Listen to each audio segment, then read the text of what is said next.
Good afternoon, vinyl community. How y'all doing today? Vicar of Vinyl's back with you. It's Monday, May 16th. In Toronto, Ontario, Canada. As I keep, I always mention the fact I'm from Toronto. Not sure exactly why.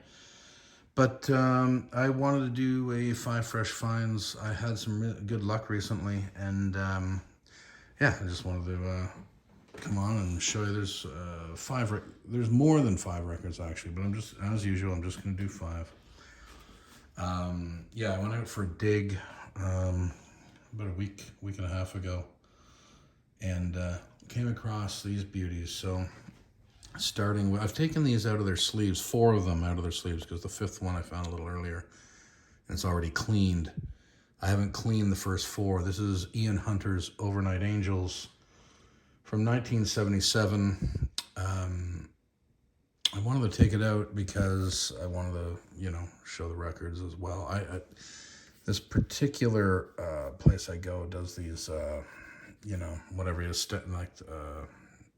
whatever you call those things. Anyway, that's the only thing that drives me crazy about that place. I'm gonna try to take it off without ripping the cover. Anyway, Overnight Angels.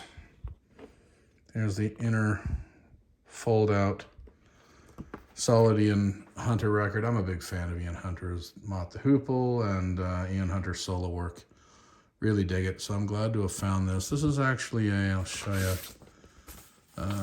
This is this is a UK copy of this, and this was actually recorded in Canada at Le Studio in Quebec. That's the Rush, famous Rush studio. You can see the little bit of flecks of dust and stuff on there. I got to clean all this.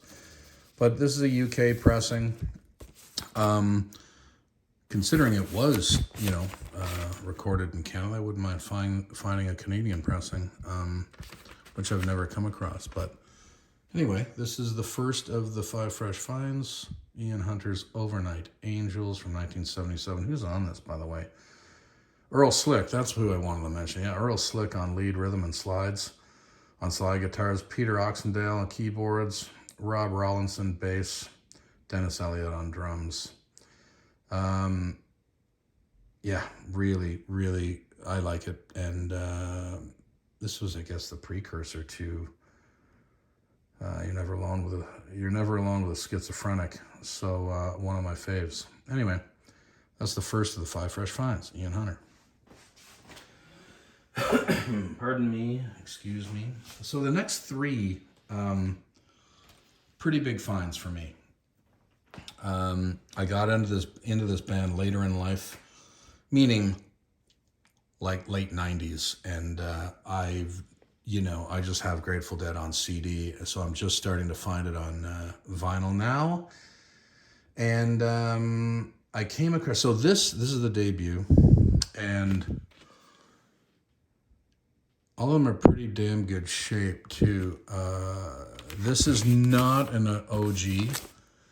That's it's a Canadian pressing, and it's on obviously the Boulevard Palm Tree Warner Brothers, which I don't believe is an OG. It's an early reissue. But I'm glad to have come across this. It's in pretty darn good condition. The jacket certainly is, and so is the vinyl. Oh, there we go. And really happy to have come across this. It's in really good shape. The spine's in good shape. Yeah. Really good record. I mean, holy smokes, what a debut this was. And I couldn't be happier. Wouldn't mind finding an OG, but can't have it all. Can't win them all. The next one is an OG, and it is the classic American Beauty from 1970. I don't need to go into. Anyone who loves the Dead knows how great these records are. And American Beauty is a classic. Now this is, I believe, a Canadian OG on that, the dark army green, olive green, whatever you want to call it, the olive green Warner Brothers there. It's in good shape. This one has, I just put it on the turntable to, see about if there's any kind of warping. There is a slight warp in it. Not too bad. I did, prior to cleaning it, I put the needle down just to see how it played. It plays beautifully. So I took the needle off fairly quickly after hearing, a minute or two. And it sounds great, even if there is a slight warp. It's not something, I did pay up for these. I got to tell you, it's not like these were cheap. And in the first four I'm showing you were 25. It averaged out to 25 a piece. The Grateful Dead's were really 30s, and the Ian Hunter was 10. So averaged out to 25. Got it for $100, all in cash. So yeah, American Beauty, Grateful Dead. Couldn't be happier to have found this one. This is like the Dead edition of Five Fresh Finds, because 3 of them are Grateful Dead. And Wake of the Flood from 1973, Grateful Dead. Now this is, love the artwork on this record. I really, really do. Beautiful. This is indeed an OG. It's a US OG, so I'm very pleased to have found this. And this was, I guess, the very first Dead record on their own label. So there's the fourth of the 5 Fresh Finds, and 3 of them have been Grateful Dead. And I couldn't be happier to finally start my vinyl Grateful Dead. Well, I mean, I have, of course, the, oh God, it's escaping me, the great In the Dark record. That was the only thing I had on vinyl, and that made sense because it came out when I was turning 19 or 20, and I was able to pick it up then. But everything else has been on CD in the 90s and the early 2000s, so I'm very pleased to be collecting the Dead vinyl now. And they're hard to find, man. In my neck of the woods, in Toronto, they are tough to find. I gotta tell you, I don't know. Let me know in especially in good shape like this. Unbelievable condition. Anyway.